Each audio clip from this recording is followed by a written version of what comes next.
5 seconds. Bill, you want to turn on your microphone? 2, Okay. 1. All right. Ben, are you all set? I am ready. Okay. Please rise. This meeting will come to order for the pledge of I pledge allegiance to the flag of the United States of America and to the republic for which stands one nation, under God, indivisible, with liberty and justice for all. call the roll. Benjamin, Here. Veronic, Here. Baylor, Here. Kasdorf, Here. Sardina, Here. Holman, Here. Tarks. Here. Is there anyone desiring to be heard? None. Consent agenda. There is no consent agenda. Oh, none. Communications. I did place on your seats just a communication from the American Transmission Company, just giving you an update on the project that's going on the outskirts of the village. We still do not know for sure if they are going to have to come into the village by the DPW building or not. They're working on a land survey to see if that would be even feasible due to a complaint from a Menominee Falls resident who lives on Silver Spring Road. So I will keep you guys updated as that progresses. Thank you. Committee reports. Building board. Building board met at 5:30 this evening. We approved an occupancy for RJ Restoration LLC doing business as ServPro of Pewaukee and Sussex. And that's at 4571 North 125th Street. We also approved a sign permit for the Butler washing well at 12513 West Hampton. End of report. Thank you. Community Foundation will have, we meet next week. We don't have a report. Community events. Community events met on November 19th. The main discussion points were the 2026 bingo sessions and working through all the details. End report. Thank you. Report of the administrator.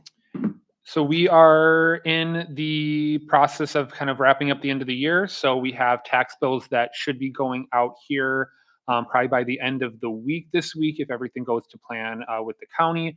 Utility bills went out last week. So I believe people have received them in the mail and they are now coming in to pay them. We have nomination papers that can be circulated. They opened yesterday. And they are due January 6th. So anybody interested in running for the 3 available trustee positions have the ability to pick up paperwork at Village Hall and online. And they just have to fill out the paperwork, send it into, give it to me. I'll check it over and they can appear on the ballot if they turn everything in by January 6th. End of report. Thank you. New business item A, discussion and possible action on appointment of election inspectors for the 2026 through 2027 term. So the list in the agenda packet is from the parties. The parties have to, by state law, provide us with a list of inspectors by the 30th of November. They have done that. And we also have the unaffiliated electors that are provided in that agenda packet as well. So if each party has recommendation, then how do the unaffiliated people get in there? They volunteer. They come in and just say, I want to do this? Correct. Okay. Is there a motion? I'll make a motion to accept the appointed of election inspectors for the 26-27 term. I'll second that. Motion has been made and seconded. Any discussion on the motion? All in favor, say aye. Aye. On opposition, say nay. Motion passes.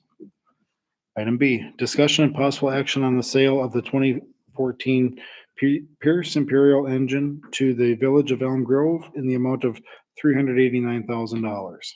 Yes. So this, we went and discussed with 2 municipalities that were indicated interest in the 2014 pumper engine. One of them got back to us with a bid on time. It was the Village of Elm Grove for the $389,000. I called Elm Grove today because there was some questions from a trustee with regards to whether the engine was going to come equipped or not. They stated to me, even though it was not in the letter, that they intended to have it fully equipped with whatever was on there currently. They have not provided us with an inventory list of what they want to have on there when we provide it to them. So there's 2 different ways that we could go, more than 2 ways, but 2 main ways that we could go about it. we could table this until the 16th of December to get that inventory so we know everything that they want on there. They would be coming in probably this week to do a once over of the equipment. They already went through it. They took pictures, but now they're just going to go through it one more time, get an official inventory list, and then provide that to us. Or we could pass the agreement to sell the engine to them using some language that the village attorney provided to me. So approving the agreement and then basically just having a caveat of pending the inventory list from the village of Elm Grove. So those are the two main ways if you wanted to move forward with this, we could get that done. Do we know how much equipment's on there? I do not know exactly every piece that is on there. That is something that they would, again, provide to us. So again, we don't know how much that equipment's worth. Correct. It would be like hoses. I think the intent when we did that was to sell the unit as, like the whole unit was my understanding. And I with guess the it equipment. it depends. I thought so. Again, what the, I guess it's just kind of the interpretation, I'll say, of what the intent was. It was never really, again, it's probably a fumble on my part, but it wasn't explicitly stated in the letter to Elm Grove or from Elm Grove what they wanted. And I probably should have clarified that before this point. I'm thinking like, let's just say we sent it to them stripped. We keep all the hose, the nozzles, the tools. What are we gonna do with that stuff then? Mhm. It's not like there's big takers for a bunch of old fire hose. And I'm not so gonna- on, I mean. Seems Yeah, but reasonable to we don't fully know. equip it. We don't know what's on there. Because that fire department has never given us, ever, an inventory of anything inside that building. We don't know what anything is in there, other than the engines, right? You don't know what the tools are. I don't know what the tools are. And now I just can't, in good conscience, just give it blindly, because I don't know what's there. I think we should, at least should know what it I'm is. assuming of what some of the basic tools are that are on there, the nozzles, the hoses, and which I don't see us needing those things or even being able to sell them. But but that's what we're doing. We're selling, but When McMahon did the appraisal, did they include the equipment? I don't know. I believe that from my talks with Jeff that it was the engine itself stripped down. That is my interpretation of when we talked about it, because when he went out to do the market research, he was looking at just the engine itself. And so one could posture that because when they did their market research, they came back with a value of between $295,000 and $345,000. So that would be an extra 45-ish thousand on top of that if they went to the very highest of that bid that would be paying for the equipment in and of itself. Because again, they're above what the market has been at with the sale of those types of engines. There again, I would like to have a list of what they're expecting and what we are willing to give. And what's supposed to be on the truck. I don't know what's supposed to be on it. Yeah, and I did talk to the village attorney about the equipment, as I did send out an email with the list of equipment that was provided to McMahon by the fire department. I believe that it is not a complete list, and the village attorney basically said you can make an official records request, but again, beyond that, it gets, if they don't comply, it gets really sticky, and I don't necessarily want to talk about that at this point. So we could with we have two ways of doing this. I think it would be a good way to, I mean, I think we should, I would think we would want to sell it or confirm the sale and then, but leave that open, the inventory part.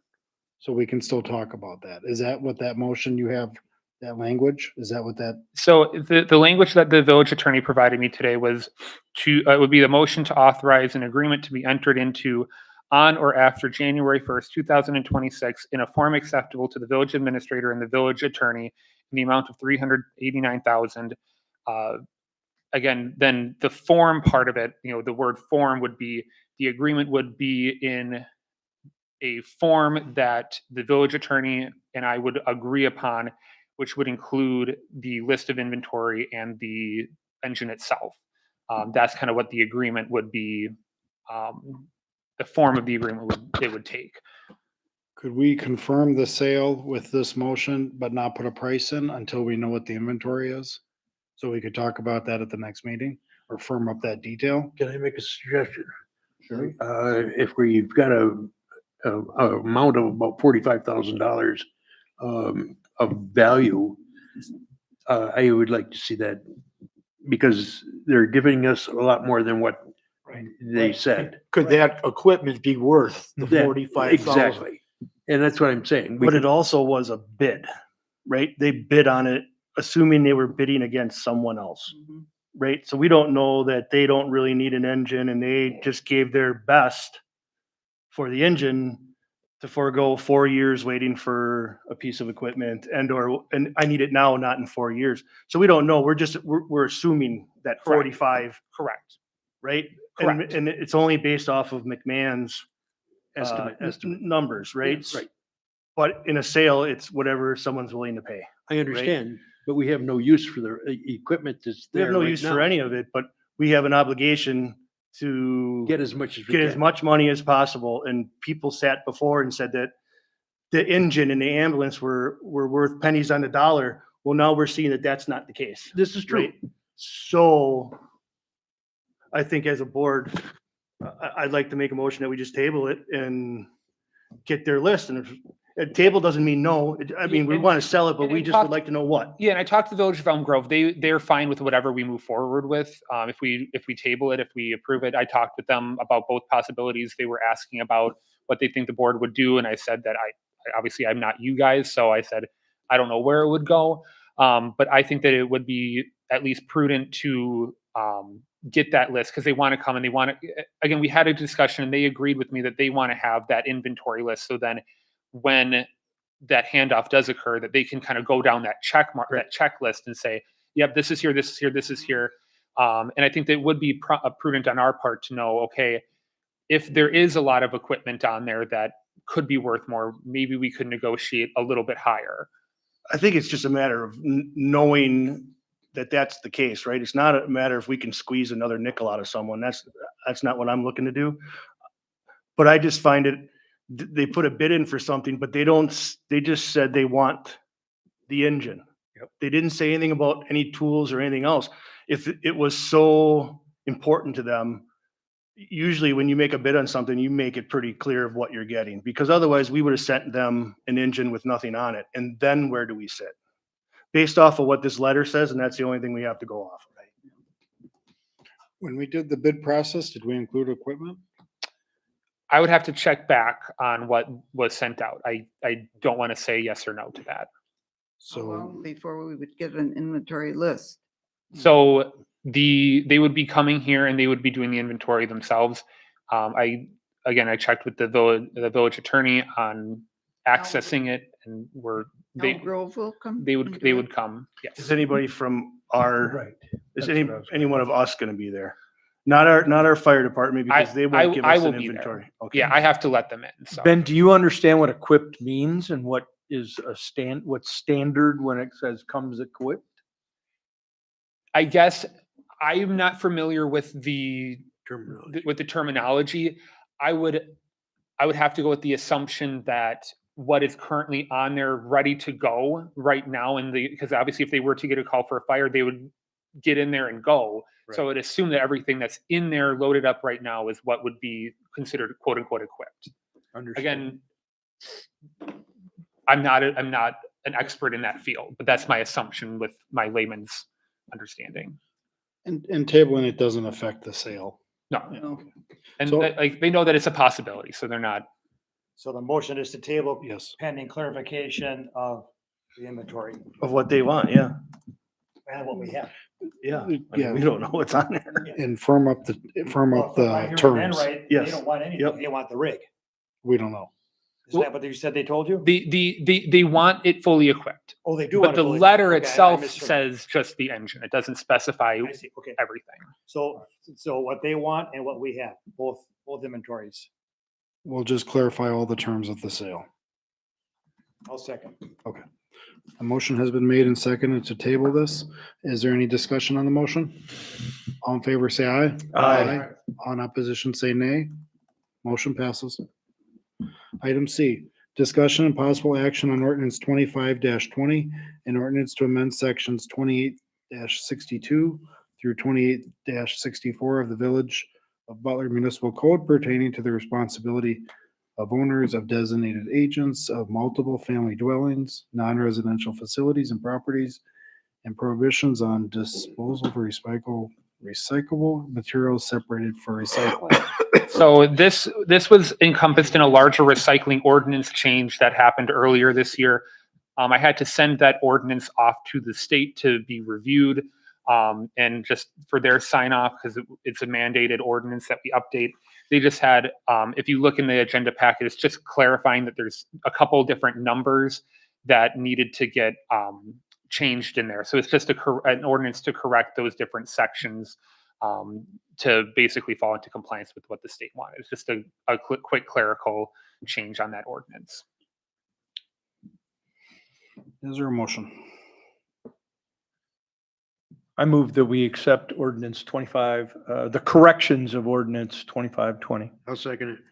Motion has been made and seconded. Any discussion on the motion? All in favor, say aye. Aye. On opposition, say nay. Motion passes. Item D, discussion and possible action on ordinance 25-21, an ordinance to repeal and recreate Title III of Chapter 34 of the Village of Butler Code of Ordinances concerning sanitary sewer service. So if you were to go into our code of ordinances right now, you would see that for the sanitary sewer utility, there would be maybe 5 sections.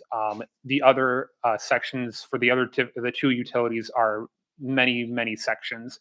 The village has been operating for some time without specifically spelling out the charges, like how things are charged, how things are recouped, the ability for people to contest a sanitary sewer charge, how MMSD plays into it. There was nothing in the ordinance, and when I brought that up to the engineer, they were rather surprised. So we need to get this taken care of, so we can have something that in ordinance backs up our authority to bill for the sanitary sewer service in the Village of Butler and recoup the costs of providing that service. So that's what this ordinance does. The village attorney did assist in multiple revisions of this. I think that we went through 5 different versions to get everything just right. So the village attorney has signed off on this as being adequate and complete.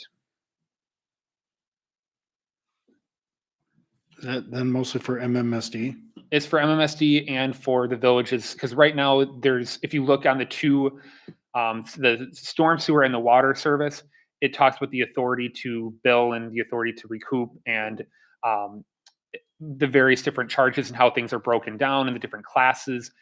That's nowhere located in the sanitary sewer ordinance right now. There's literally 5 sections and it doesn't talk about our authority to bill, penalties, anything. So that's a very big problem that we need to resolve.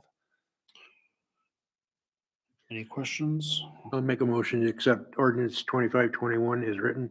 I'll second that motion. A motion has been made and seconded. Any discussion on the motion? All in favor, say aye. Aye. On opposition, say nay. Eric, motion passes. Item E, discussion and possible action on ordinance 25-22, an ordinance to repeal and replace section 1-12H of the Butler Municipal Code regarding the schedule of parking fees.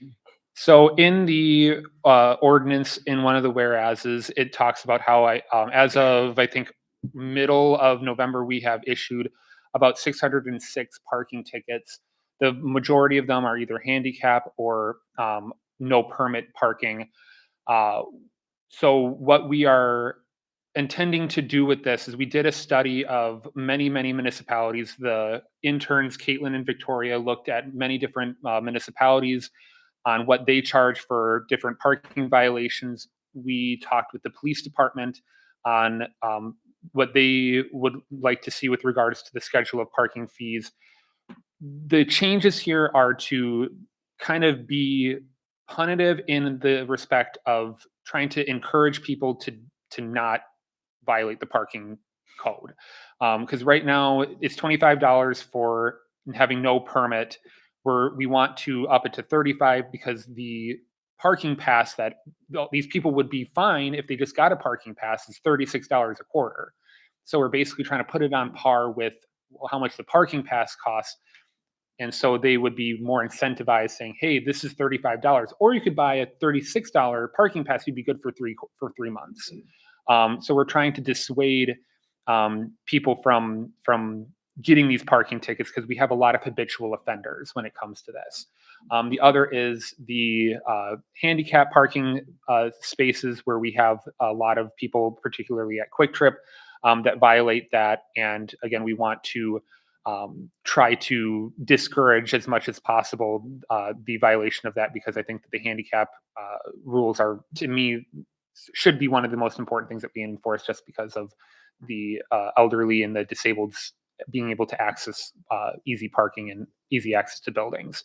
So we did have a couple of changes on there with regards to that. And I believe snow emergencies, we increased that as well due to the, just again, trying to incentivize people to obey the orders on that. So if you have any questions, I can answer this for you. I know Chief Zaluski is here if you have any questions with regards to the parking enforcement. What is the price right now for handicap parking if somebody's parked in it? Isn't it $200 already? It's $150. 150? I thought it was 200. It can go up to, I think on the sign at Quick Trip it says up to 200, Right. but the village ordinance says 150. All right. And some municipalities are even over 200. Yeah. Right. So I think by law you can go up to 300. Any questions? Is there a motion? I make a motion to approve ordinance 2522. Second, Motion has been made and seconded. Any discussion on the motion? All in favor, say aye. Aye. On opposition, say nay. Motion passes. And a motion to adjourn. I'll make a motion to adjourn. Second. Motion has been made and seconded. Any discussion? All in favor, say aye. Aye. On opposition, say nay. Motion passes. Adjourned at 6:22. Thank you. Boom. Just like that.